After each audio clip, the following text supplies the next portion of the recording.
හොඳයි. අයිබෝවන් කියලා සියලු දෙනාම ආදරයෙන් පිළිගන්නවා කොග්ගල ඉන්ඩස්ට්‍රීස් YouTube channel එකට. ඔයාලා පාරේ වාහනයක් එලවගෙන යද්දි නැත්තම් බස් එකේ ජනේලෙන් එළිය බලන් යද්දි වාහනවල තියෙන අංක තහඩු number plates ඕන තරම් දකිනවනේ. හැබැයි ඒ අතරින් සමහර අංක තහඩු තියෙනවා දැක්ක ගමන් ඔළුව කැරකෙන ඒවා. hina යන ඒවා. ෂා මේකනම් මාර අදහසක් නේ කියලා හිතෙන ඒවා.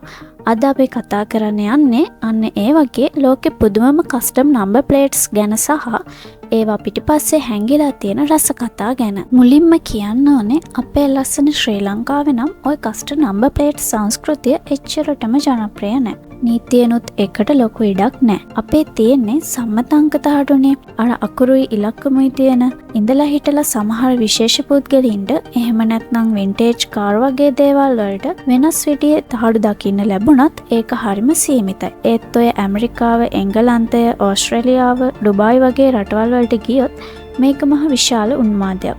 මිනිස්සු තමන්ගේ වාහනයට තමන්ගේ අනන්‍යතාවය, කැමැත්ත, විනෝදාංශය එහෙමත් නැත්නම් නිකන් විහිළුවක් ලෝකෙටම පේන ප්‍රදර්ශනය කරන්න මේ කස්ටම් නම්බර් ප්ලේට් පාවිච්චි කරනවා. සමහර මේකට වියදම් කරන ගාන ඇහුවොත් ඔයාලට හීන් දාඩිය දායි. ඉතින් මොකද්ද මේ මිනිස්සුන්ට තියෙන අමාරුව? මෙච්චර සල්ලි ගොඩක් වියදම් කරගෙන වාහනයක අලවන්න නිකන් රෝහ කෑල්ලක් ගන්න පළවෙනිම හේතුව තමයි තත්ත්වය. එහෙම නැත්නම් ස්ටේටස් සිම්බල් එක. හිතන්නකෝ කෝටි ගානක සුපිරි වාහනයක මිස්ටර් රිච් හරි 1 CEO එහෙම නැත්නම් ප්‍රධාන විධායක නිලධාරි අංක 1 හරි VIP එක වගේ නම්බර් ප්ලේට් එකක් ගහලා පාරේ යනකොට ඒකේ කියවෙන්නේ නිකම්ම වාහනය ගැන විතරක් නෙවෙයි. ඒකේ අයිතිකාරයාගේ සාක්කුවේ තරම ගැනත් එක්කනේ. ඩුබායි වගේ රටවල් වල තනි ඉලක්කමක් තියෙන උදාහරණයක් ගත්තොත් එක හරි පහ හරි වගේ නම්බර් ප්ලේට් එකක් ඩොලර් මිලියන ගණන් වලට ඒ කියන්නේ අපේ සල්ලි වලින් කෝටි ප්‍රකෝටි ගණන් වලට වෙන්දේසි වෙනවා. මේවා සමහරු ගන්නේ ආයෝජනයක් විදිහටත් එක්ක. අද ලක්ෂ ගාණක් දීලා ගන්න නම්බර් ප්ලේට් එක තව අවුරුදු කීපයකින් කෝටි ගාණක් වටින්න පුළුවන්. දෙවෙනි කාරණේ තමයි පෞද්ගලිකත්වය පෙන්වීම. තමන්ගේ නම, නමේ මුලකුරු, උපන්දිනය, තමන් ආසම කරන සුලතරාගේ නම, එහෙමත් නැත්නම් තමන්ගේ ව්‍යාපාරයේ නම. උදාහරණයක් විදිහට පීසකෝ, ඩොක්ටර් ෆික්සිට් වගේ දේවල් නම්බර් ප්ලේට් එකට දාගන්න ගොඩක් අය කැමති. උදාහරණයකට කවුරු හරි සංගීතයකට පිස්සුවෙන් වගේ ආදරය කරන කෙනෙක් නම් රොක් ඔන් හරි ගිටාර් හරි කියලා නම්බර් ප්ලේට් එකක් පාවිච්චි කරන්න පුළුවන්. තමන්ගේ ප්‍රියතම ක්‍රීඩා කණ්ඩායමට ලේකර්ස් නැත්නම් මෑන් යූ ගෞරවයක් විදිහටත් සමහර නම්බර් ප්ලේට් හදා ගන්නවා. මේකෙන් එයාලගේ අනන්‍යතාවය, එයාලගේ ආසාවන් ලෝකෙටම කෑගහලා කියනවා වගේ වැඩක් තමයි වෙන්නේ. ඊළඟට තියෙනවා විනෝදය සහ හාස්‍ය. මේක තමයි මම ආසම කොටස. සමහර නම්බර් ප්ලේට් තියෙනවා දැක්කහම නවත්ත ගන්න බැරි හිනාවක් යනවා. හිතන්නකෝ පාරේ යන වාහනයක ගහලා තියෙනවා I'm late. එහෙම නැත්නම් මම පරක්කුයි. සමහර විට හැමදාම පරක් වෙන කෙනෙක් වෙන්න ඇති. ටයර්ඩ්. එහෙම නැත්නම් මහන්සි. එයත් සමහර විට රෑ වැඩමුරේ ඉවර වෙලා යන කෙනෙක් වෙන්න ඇති. was his. එහෙම නැත්නම් එයාගේ වෙලා තිබ්බේ. සමහර විට කලින් සම්බන්ධයක් ගැන මතක් කිරීමක්ද දන්නේ නැහැ. LOL. එහෙම නැත්නම් හයියෙන් hina වෙනවා. OMG WTF. මේකේ තේරුම ඉතින් ඔයාලා දන්නවනේ. තව සමහර ඒවා තියෙනවා වාහනේ වර්ගයට ගැලපෙන්න හදපුවා. උදාහරණයක් විදියට පොඩි ස්මාර්ට් කාර් එකක my toy එහෙමත් නැත්නම් මගේ සෙල්ලම් බඩුව කියලා ගහලා තිබ්බොත් හරිම අපූර්වයි නේද? සමහර වෙලාවට තමන් කරන රස්සාව ගැනත් විහිළුවට වගේ කියවෙන නම්බර් ප්ලේට් තියෙනවා.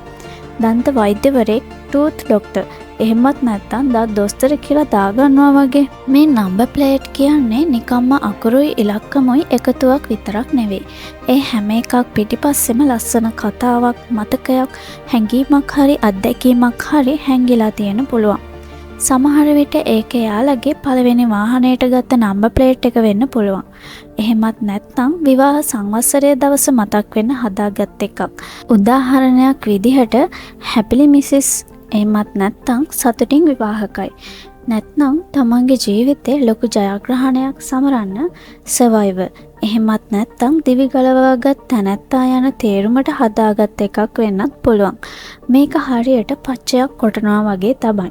හැබැයි මේක වාහනයට කොටන පච්චයක්. ඊළඟට තියෙනවා නිර්මාණශීලීත්වය. සමහර අකුරුයි ඉලක්කමුයි පාවිච්චි කරලා වචන වාක්‍ය හදන විදිය දැක්කහම පුදුම හිතෙනවා. උදාහරණයක් විදිහට GR8 day great day එහෙමත් නැත්නම් සුබ දවසක්. XLENT excellent එහෙමත් නැත්නම් විශිෂ්ටයි. CUL8R see you later එහෙමත් නැත්නම් පසුව හමු වෙමු.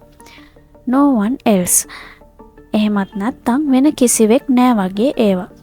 මේවට ඉතින් හොඳ මොලයක් තියෙන්න ඕනි. Tamanට ඕන කරන වචනෙට ගැලපෙන අකුරු ඉලක්කම් හොයාගෙන ඒක අනිත් අයට තේරෙන විදිහට හදන එකත් ලේසි වැඩක් නෙවෙයි. සමහර රටවල් වල මේ වගේ නම්බර් ප්ලේට් එකක් ඩිසයින් කරගන්න ඒ කියන්නේ අනුමත කරගන්නත් වෙනම ක්‍රියාවලියක් තියෙනවා. හැම වචනයක්ම හැම සංකේතයක්ම පාවිච්චි කරන්න බෑ. අසභ්‍ය වචන, අනුන්ව අපහසුතාවයට පත් කරන දේවල්, නීති විරෝධී දේවල් අඟවන නම්බර් ප්ලේට් වලට සාමාන්‍යයෙන් අවසර ලැබෙන්නේ නෑ. මේ කස්ටම් නම්බර් ප්ලේට් එකක් ලෝකෙ කොච්චර ජනප්‍රියද කියනවා නම් සමහර අය Tamanට ඕනම කරන හිතේ තියෙන නම්බර් ප්ලේට් එකක් ලබා ගන්න අවුරුදු ගණන් පොලිමේ ඉන්නවා. එහෙමත් නැත්නම් අතරමැදියන්ට ලොකු ගණන් ගෙවලා හරි ඒක හොයා ගන්නවා. මේක හරියට දුර්ලභ මුද්දරයක් කාසියක් එකතු කරනවා වගේ විනෝදාංශයක් වෙලා තියෙනවා සමහරවන්ට. ලංකාවේ අපිට නම් මේ වගේ නම්බර් ප්ලේට් කලාවක් එදිනෙදා අත්විඳින්න නොලැබුණත් මේ වගේ දේවල් ගැන දැනගන්න එකත් විනෝදයක් නේද? ලෝකෙ කොච්චර විවිධාකාර මිනිස්සු කොච්චර වෙනස් සංස්කෘතීන් තියෙනවද කියන එකට මේවත් එක උදාහරණයක්. ඉතින් ඔයාලා පිටරටකදී දැකලා තියෙන නැතිනම් අන්තර්ජාලයේ දැකලා පුදුම හිතුණු hina ගියපු කස්ටම් නම්බර් ප්ලේට් මොනවද? ඔයාලට ලංකාවේ කස්ටම් නම්බර් ප්ලේට් දාන්න අවස්ථාවක් ලැබුණොත් ඔයාලා දාගන්න කැමති මොන වගේ එකක්ද? පහලින් කමෙන්ට් සෙක්ෂන් එකේ ඒ ගැන ඔයාලගේ අදහස් කතන්දර අපිත් එක්ක බෙදා ගන්න. මේ වගේ තවත් ලෝකෙ වටේ තියෙන රසබර දැනුම ගෙනෙන විස්මිත දේවල් ගැන දැනගන්න කොග්ගල ඉන්ඩස්ට්‍රීස් අපිව සබ්ස්ක්‍රයිබ් කරගන්න අමතක කරගන්න එපා. අර දකුණු පැත්තේ තියෙන බෙල් අයිකන් එකටත් ටොක්ක්ක් අයින්න අමතක කරන්න එපා. එතකොට අපි අලුත් වීඩියෝ එකක් දාපු ගමන්ම ඔයාලගේ ෆෝන් එකට කම්පියුටර් එකට නොටිෆිකේෂන් එකක් ඒවි. එහෙනම් තවත් මේ වගේ සුපිරි දැනුමෙන් පිරිච්ච වීඩියෝ එකකින් ඉක්මනට හමු වෙමු. එතකන් හැමෝටම ජය වේවා. ඔයාලා හැමෝටම සුබ දවසක්.